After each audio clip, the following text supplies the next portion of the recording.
إدغام المثلين الصغير. إدغام مثلين ده الحكم الثاني من أحكام الميم الساكنة. إدغام مثلين ده الحكم الثاني من أحكام الميم الساكنة. إدغام المثلين الصغير تعريفه، انتبه معايا، تعريفه إدخال الميم الساكنة، الميم الساكنة اللي هي خالية من الفتح والضم والكسر، لا عليها فتحة ولا ضمة ولا كسرة، إدخال الميم الساكنة الموجودة في آخر الكلمة الأولى في الميم المتحركة الموجودة في أول الكلمة الثانية بحيث يصيران حرفا واحدا مشددا. يعني إدخال حرف ساكن فحرف متحرك، إدخال الميم الساكنة في الميم المتحركة بحيث يصيران حرفا واحدا مشددا، إدخال حرف ساكن في حرف متحرك. طيب حروف إدغام مثلين صغير، حرف واحد هو حرف الميم، حروفه حرف واحد هو حرف ايه؟ الميم. يبقى إدغام مثلين له حرف واحد، ايه هو؟ حرف الميم، حرف الميم. طيب لما تأتي ميم ساكنة ويأتي بعدها حرف الميم، ميم متحركة يعني، يبقى ده حكمه ايه؟ إدغام مثلين.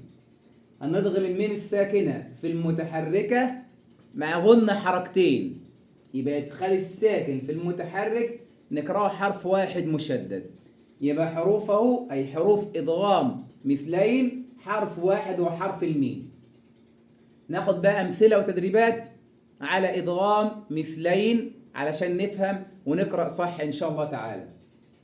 طيب عليهم مؤصدة، ميم ساكنة أتى بعدها ميم متحركة، والميم من حروف إدغام مثلين، هندغم الميم الساكنة في المتحركة مع غن حركتين هكذا. عليهم مؤصدة، عليهم مؤصدة، عليهم مؤصدة. مثال تاني، ميم ساكنة أتى بعدها ميم متحركة، والميم من حروف إدغام مثلين، هنضغم الميم الساكنة في المتحركة هكذا. سعيكم مشكورا، سعيكم مشكورا. وهم مستكبرون.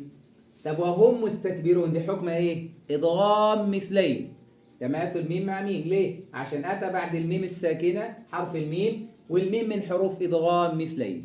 نقرا هكذا: وهم مستكبرون، وهم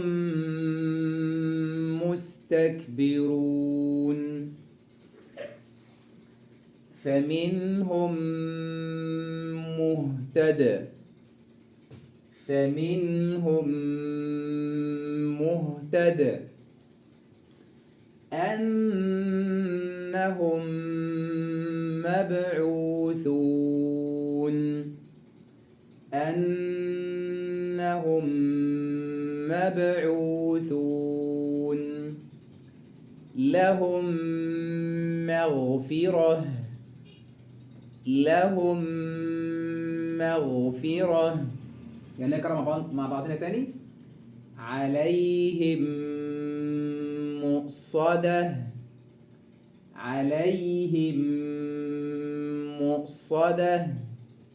سعيكم مشكورا، سعيكم مشكورا. وهم مستكبرون. فمنهم مهتد. أنهم مبعوثون، أنهم مبعوثون لهم مغفرة لهم مغفرة. شرح إدغام مثلين درس سهل جدا وبسيط خالص إن شاء الله. جزاكم الله خيرا على حسن استماعكم، والسلام عليكم ورحمة الله وبركاته.